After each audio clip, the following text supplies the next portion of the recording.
We had a day hiking on Howard Mountain.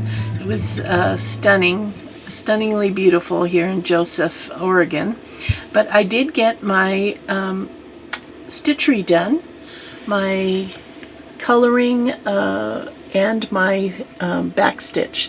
Now, I learned all of these techniques at Crabapple Hill with Meg Hockey. So you can see that I have shaded some of the coloring areas to give it a little depth or dimension, and I used a backstitch throughout the whole project. This pattern was a free download from Debbie on Woolen Sales. You can find her blog on my blog roll on the side of the Woolly Mammoth blog, and she's just an incredible designer and made this beautiful little sampler that I thought would be great to practice the coloring with. So remember the steps.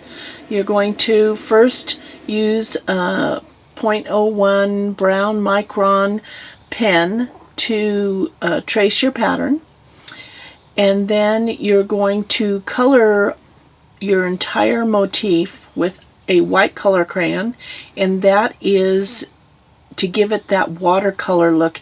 You don't want to use an up and down stroke, but you want to keep coloring in a circle until you fill in the whole area. And once the white crayon is down, then you're going to choose the colors that you want your piece to be. And you want to choose several different colors of the same shade so that you can do some shading, and you're doing that always with a circular motion. And once you have all of your coloring done, you're going to take a paper towel and lay it over the top of it, and you're going to iron it. You're going to press it with the iron, not necessarily iron it, but press it with the iron. And you'll find that when you pick up that paper towel, there'll be crayon color on it. And then you're going to get another piece of paper towel, and you're going to do that again. And you do it as many times as it takes to press it with a hot iron and not get any color back on your paper towel. So once the color crayon is set on your fabric, you can start stitching, backstitch, and you choose whatever color thread you want, and you just backstitch that motif. Now, the reason that Meg Hockey from Crabapple Hill uses a backstitch is because it's easy to make a really clean stitch line especially for text, rather than a stem stitch, which is really hard to go around the corner and make it look good. The other step that I also do, that actually Crabapple Hill, I don't believe they do this, but for me it's a lifesaver, is that when I go to press this with the paper towel, I have my SF 101 on the back, and I'm going to press that at the same time, so that by the time I get to the stitching, the crossovers don't show through the front. So isn't that an adorable? Just think of the ideas that you can do. I mean, you can do your children's, grandchildren's, drawings, anything you want to do. You can color and stitch it and permanently set the color of the crayon. Now, the white crayon is the one that you use the most, and you can order those directly from Crabapple Hill. You'll get a whole box of just white crayons, because that's the crayon you're going to go through the most. But otherwise, it turned out pretty cute. So I had a question from a friend about my Yazzii bags, and I thought this would be the perfect opportunity to share them. The fabric stalkers got all excited about the Yazzii bags on a retreat. The difficult part of it is ordering the right size that you need, and ultimately I am really pleased with the Yazzii bags I have. Now, I have two of them. One I ordered through Sue Spargo, which holds all of my Sue Spargo specialty threads in that project, and then I have my small Yazzii bag that I take in the car front seat. It has everything I need for an individual project. So this Yazzii bag is and it's Yazzii, Yazzii, Embroidery.com. But I ordered this Yazzii bag on Amazon.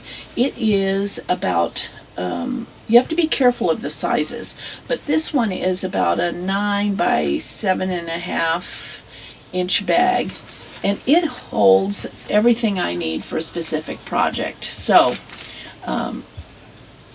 the Crabapple Hill project that I'm working on, I chose the color crayons I needed. I didn't want to bring the whole thing, and the threads. And so you can see in these bags, they just hold a huge amount. So here's all the threads that I'm going to do my stitching with. And each compartment has little things that you're going to need. Leftover thread, scissors, pens. I still have an empty pocket. My Crabapple Hill projects, my Sue Spargo stitching bag, and it will even fit my little case that I bought at the Stitch and Post that is magnetic. And this little case holds all these needles because it's magnetic, and I can carry that, and it'll fit inside this bag. Now the other bag, Yazzii bag that I have, it's huge. It's the big one. And I ordered this through Sue Spargo's website. And it holds a ton of stuff. So I have my Sue Spargo projects going here. So naturally I have her specialty threads. Wonderful pockets for all of these. You know, I separate them by weight of thread, by color, some needles, and then I have my Cuppa projects, the block of the month I have in here, and which I can't show you at this point because she asks us to keep that all a secret. But know that I bought this kit from Sue Spargo, Yazzii bag and all, with this neat project which you might have seen on my design wall. When I get done stitching this, it will actually be mounted to the front of this bag. And so this will be an official Sue Spargo bag.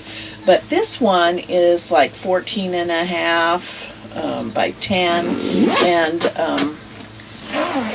it holds a ton of stuff, as you can see. No problem zipping it up. So when you're thinking about, because there's a ton of Yazzii bags on the sites, be careful that you don't get the really tiny one, because that's just not going to hold quite enough. But I know my friend Lori has this size bag, and she takes a whole knitting project in it when she decides to do knitting. So that's it.